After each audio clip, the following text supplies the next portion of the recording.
നിയമസഭാ തെരഞ്ഞെടുപ്പിൽ താൻ സ്ഥാനാർത്ഥിയാകുമോ എന്ന് പറയാറായിട്ടില്ലെന്ന് കോൺഗ്രസ് നേതാവ് വി.ടി. ബൽറാം 24-നോട്. തൃത്താലയിൽ കഴിഞ്ഞ 5 കൊല്ലം ജനങ്ങൾക്ക് നിരാശയുണ്ടായി. തൃത്താല എം.എൽ.എ മന്ത്രിയുമായ എം.വി. രാജേഷിന് മണ്ഡലത്തിലെ വികസന വിഷയങ്ങളിൽ ഉദാസീനതയായിരുന്നു അദ്ദേഹത്തിൻ്റെ പൊതുവെയുള്ള പ്രതികരണമെന്നാണ് വി.ടി. ബൽറാം 24-നോട് അല്പം മുമ്പ് പറഞ്ഞത്. കഴിഞ്ഞ 5 വർഷത്തെ ഒരു വലിയ നിരാശ തൃത്താലയിലെ ജനങ്ങൾക്കുണ്ട് എന്ന് തന്നെയാണ് എനിക്ക് തോന്നുന്നത്. കാരണം ഞാനീ പറഞ്ഞല്ലോ, 4.5 വർഷം ആവുമ്പോഴും റോഡുകളുടെയൊക്കെ അവസ്ഥ ദുരിതപൂർണ്ണമായിരുന്നു, തകർന്ന തരിപ്പണമായി കിടക്കുകയായിരുന്നു.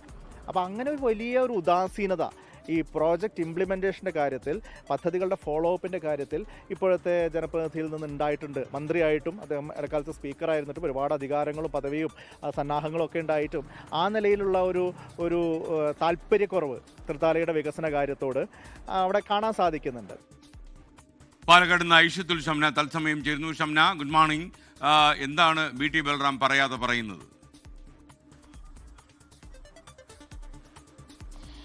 Good morning. ഇത്തവണ ഈ തെരഞ്ഞെടുപ്പിൽ തൃത്താലയിൽ തന്നെ ബൽറാം കളത്തിലിറങ്ങും, അല്ലെങ്കിൽ അങ്ങനെ ഇറങ്ങണമെന്ന് കോൺഗ്രസിലെ ഒരു വിഭാഗത്തിന് അഭിപ്രായമുണ്ട്. ബൽറാം തന്നെ തൃത്താല പിടിച്ചെടുക്കുമെന്ന് വലിയൊരു പ്രതീക്ഷയാണ് കോൺഗ്രസിനുള്ളത്.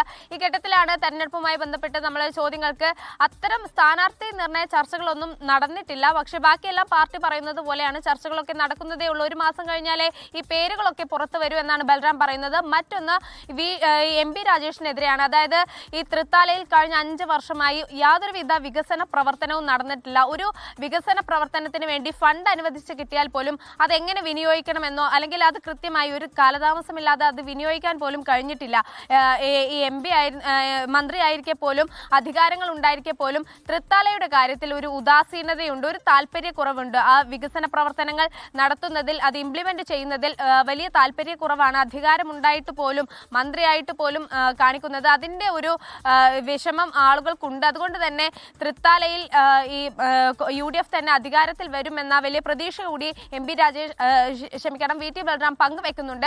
എന്തായാലും വി.ടി. ബൽറാം തന്നെ കളത്തിൽ ഇറങ്ങുമോ തൃത്താലയിൽ എന്നുള്ളത് കണ്ടറിയണം. അതിന് ഇനി ഏകദേശം 1 മാസം കൂടി കാത്തിരിക്കണമെന്നാണ് ബൽറാം പറഞ്ഞത്. പക്ഷേ ഈ തൃത്താലയിൽ എം.പി. രാജേഷിനെതിരെ വലിയ രീതിയിലുള്ള ഒരു ഭരണവിരുദ്ധ വികാരം ഉണ്ടാകും. മാത്രവുമല്ല, പാലക്കാട് ജില്ലയിൽ ഇത്തവണ UDF ലക്ഷ്യം വെക്കുന്നത് 5 സീറ്റുകൾക്കാണ്. പക്ഷേ 5 അല്ല, അത് 6 സീറ്റ് വരെ പോകും. UDF 6 സീറ്റ് വരെ ഉറപ്പായും കിട്ടുമെന്നുകൂടെ ഒരു വലിയ പ്രതീക്ഷ കൂടി വി.ടി. ബൽറാം പങ്കുവെക്കുന്നുണ്ട്. അതിന് പ്രധാനമായുള്ള കാരണം മറ്റ് ജില്ലകളെ പോലെയല്ല, പാലക്കാടെ സംബന്ധിച്ച് കർഷകർ ഒരുപാടുള്ള ഒരു ജില്ലയാണ്. ഈ കർഷകർക്ക് അവരുടെ പണം അനുവദിച്ചു കിട്ടുന്നതിൽ, നെല്ല് സംഭരണ വിഷയത്തിലൊക്കെ വലിയ പ്രതിസന്ധി നേരിട്ട ഒരു വർഷം കൂടിയായിരുന്നു കഴിഞ്ഞു പോയത്. അതുകൊണ്ട് തന്നെ ഈ കാര്യങ്ങൾ കൂടി പാലക്കാട് പ്രതിഫലിക്കുമെന്ന വലിയൊരു പ്രതീക്ഷ UDF-നുണ്ട്.